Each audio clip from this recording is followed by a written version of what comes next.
श्रीमद् भगवद गीता के चौथे अध्याय में भगवान श्री कृष्ण अर्जुन को पारलौकिक ज्ञान प्राप्त करने का तरीका बताते हैं।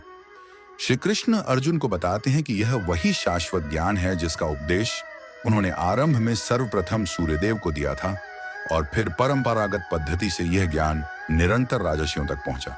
अब वे अर्जुन, जो उनका प्रिय मित्र और परम भक्त हैं, उनके सम्मुख इस दिव्य ज्ञान को प्रकट कर रहे हैं।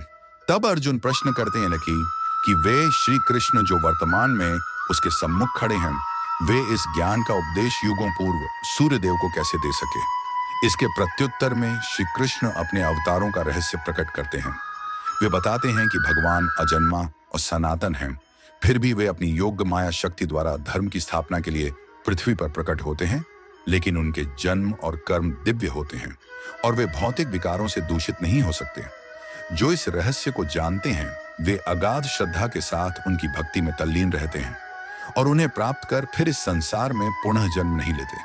इसके पश्चात इस अध्याय में कर्म की प्रकृति का व्याख्यान किया गया है और कर्म, अकर्मण्यता तथा वर्जित कर्म से संबंधित 3 सिद्धांतों पर चर्चा की गई है। इनसे विदित होता है कि कर्मयोगी अनेक प्रकार के सांसारिक दायित्वों का निर्वहन करते हुए अकर्मा की अवस्था प्राप्त कर लेते हैं और इसलिए वे कार्मिक प्रतिक्रियाओं में नहीं फंसते।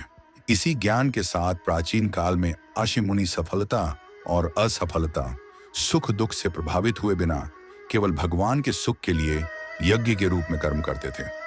यज्ञ कई प्रकार के होते हैं और इनमें से कई यज्ञों का उल्लेख यहाँ किया गया है।